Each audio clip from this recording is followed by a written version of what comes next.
Ano?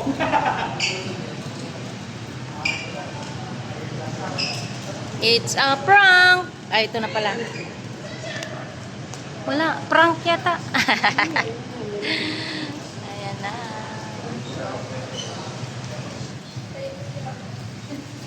Picture pa, nakapag-picture.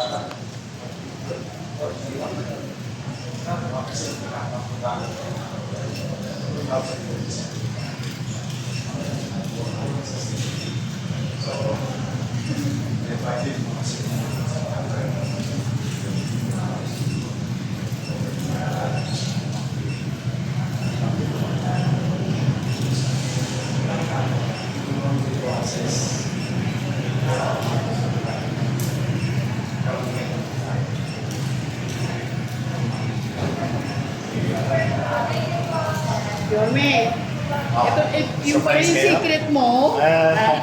Bago. Parang, ano, Ateneo na. Ito yung lasal. Ateneo. Oh, yeah. Sige. Kita ko ano, konduay. Okay, funny. Tayo yung stock natin. Maganda ba yan, Mario?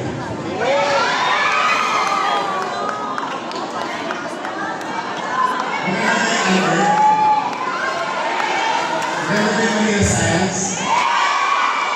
Ayun yung sesay, matatapos na.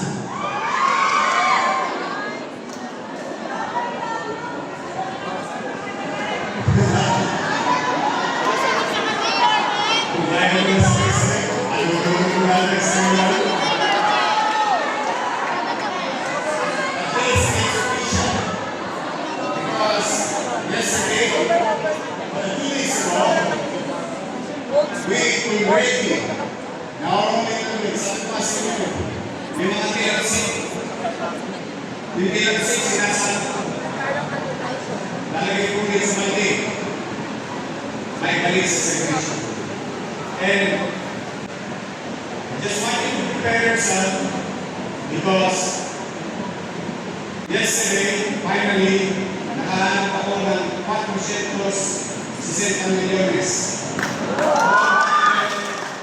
60 million to prepare it for 2027. Wow. I would like to inform you, we are going to build the 1,062 square meter of San Corazon. Wow! 7-story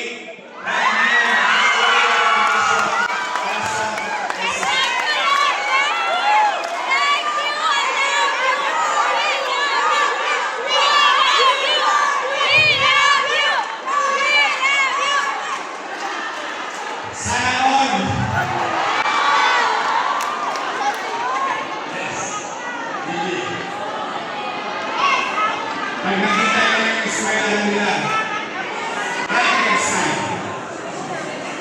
May building dito, may building dito, may building dito, may ako dito. Everything is high time. It's high time to build something. And I hope I can build in Magat. In Yanko. In Lacson. Anywhere in the city. Sabilo! Rest assured. Private kasi sa Hindi? Doon nag-aral yung anak. public ba? Yung ginagawa natin ito, we're too possible. But I just wanted to, wanted to build one project at a time surgically and spend money efficiently.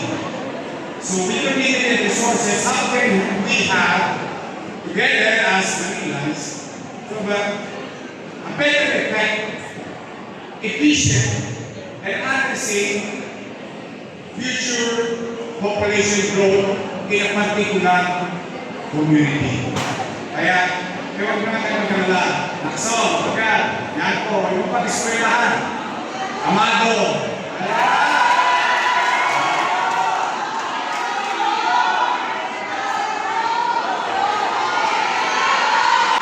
Sino?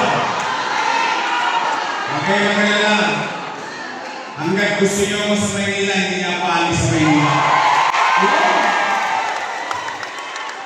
I do my best. I really, really do my best. Tapusin natin yan lahat.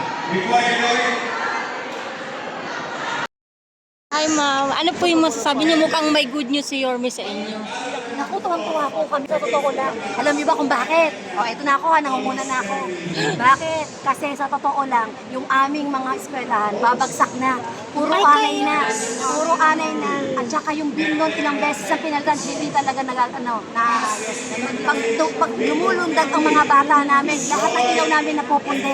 Kaya malaking bagay sa amin yung tulong na yan ni Yorme. Sa totoo lang. Saka every apak mo, every apak mo, gumagana siya. Kaya pala pinili. Nakabutas na, gumagawa na lang kami ng paraan. Kakapag kami mga teacher, magpapapako kami kung para lang tulog yung mga bata namin. Ano po yung masasabi niyo ma'am at ipapagawa na susunod yung eskwela ninyo? Siyempre, tuwang-tuwa kami. Kita mo, naglulundag nga kami. Sa totoo lang.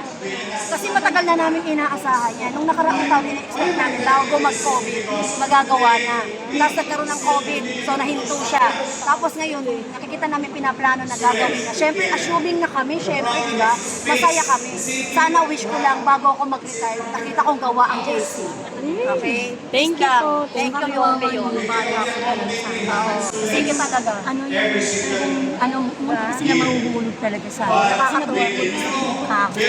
Kaya talagang pinili kayo na paayusan ng Tsaka yung eskwela. feeding, tsaka yung feeding ni Yorme na masayang-masaya kami doon. Ako nga nagreklamo kasi lahat yung grade 2 ako eh. Sabi ko, sana pati yung grade 2 namin mabigyan eh. Kasi kinder grade 1 lang yun. Malay natin, ano, baka mabigyan. Thank you po. Thank you. Anong eskwelahan po?